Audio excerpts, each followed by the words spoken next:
Right ఇక details చూద్దాం. లోక్సభ రెండో దశ పోలింగ్ కొనసాగుతుంది. దేశంలోని మొత్తం 13 రాష్ట్రాల్లోని 88 స్థానాలకు ఎన్నికలు జరుగుతున్నాయి. ఎన్నికలు సాయంత్రం 5 గంటల వరకు కూడా నిర్వహిస్తామని ఈసీ ఇప్పటికే తెలిపింది. మొత్తంగా 16 లక్షలకు పైగా సిబ్బంది అన్ని ఎన్నికల విధుల్లో కూడా నిర్వహిస్తున్నారు.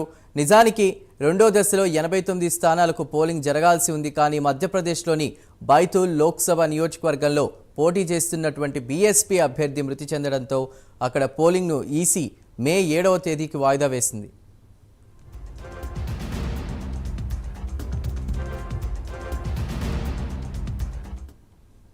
రెండో దశలో భాగంగా కేరళలోని మొత్తం 20 స్థానాలకు పోలింగ్ జరుగుతోంది. ఇందులోనే కాంగ్రెస్ అగ్రనేత రాహుల్ గాంధీ పోటీ చేస్తున్న వైనాడ్ కూడా ఉంది.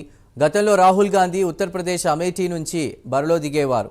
గత ఎన్నికల్లో కేంద్ర మంత్రి స్మృతి ఇరానీ చేతిలో ఓటమి పాలవడంతో ఆయన వైనాడ్కు పరిమితమయ్యారు. 2019 ఎన్నికల్లో 2 స్థానాల్లో పోటీ చేసిన ఆయన ఈసారి కేవలం ఒకే చోట పోటీ చేస్తున్నారు. ఇక కేరళ నుంచి సీనియర్ నేత శశి థరూర్ తిరువనంతపురంలో పోటీ పడుతున్నారు. కర్ణాటకలోని బెంగళూరు సౌత్ స్థానంలో బీజేపీ నేత తేజస్వి సూర్య, ఉత్తరప్రదేశ్లో సినీ నటి హేమామాలిని, టీవీ రాముడు, అరుణ్ గోవిల్ ఈ దశలో పోటీ చేస్తున్నారు. కర్ణాటక మాజీ సీఎం కుమారస్వామి, ఛత్తీస్గఢ్ మాజీ సీఎం భూపేష్ బఘేల్ కూడా రెండో దశలోనే పోటీ చేస్తున్నారు.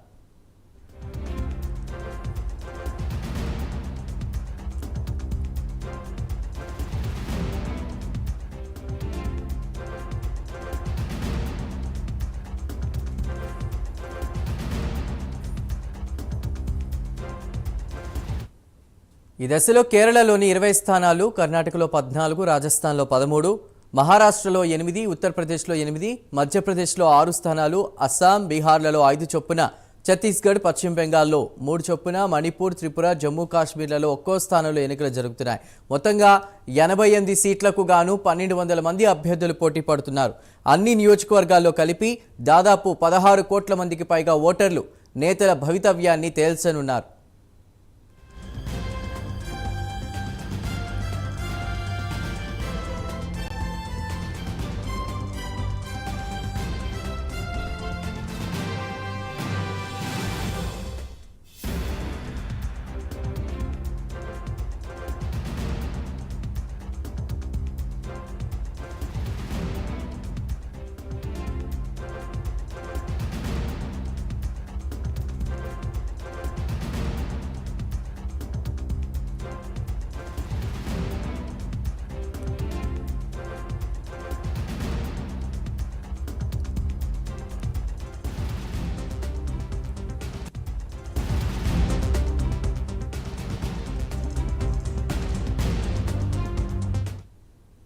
లోక్సభ రెండో దశ పోలింగ్ కొనసాగుతోంది.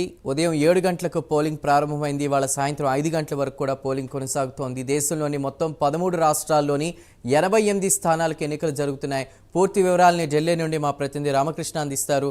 రామకృష్ణ, ఇక రెండో దశ పోలింగ్ ప్రారంభమైంది. రెండో దశ పోలింగ్ లో దాదాపుగా చూసుకున్నట్టుగైతే 88 స్థానాలకు ఓటింగ్ జరుగుతుంది. ఎలాంటి అవాంఛనీయ సంఘటనలు జరగకుండా విస్తృత భద్రతా ఏర్పాట్లు చేశారు. 12 రాష్ట్రాలు, ఒక కేంద్ర పాలిత ప్రాంతాల్లో 88 లోక్సభ స్థానాలకు పోలింగ్ ప్రారంభమైంది. సాయంత్రం 6 గంటల వరకు పోలింగ్ జరుగుతోంది. భారీ బందోబస్తు ఏర్పాటు చేశారు.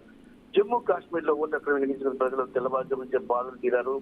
ఇక చూసుకున్నట్టుగైతే దాదాపుగా 8 కోట్ల మంది పురుషులు, అలాగే 7.8 కోట్ల మంది మహిళలు తమ ఓటు హక్కును వినియోగించుకోబోతున్నారు. ఇంకా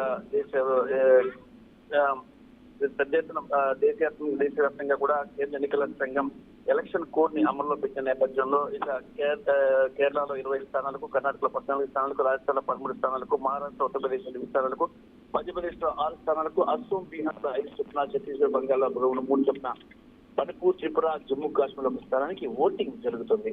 జూన్ 4వ తేదీన, జూన్ 1వ తేదీకి మొత్తం పోలింగ్ ప్రక్రియ కంప్లీట్ చేసి జూన్ 4న ఎన్నికల ఫలితాలు వస్తాయి. Right Ramakrishna, thank you.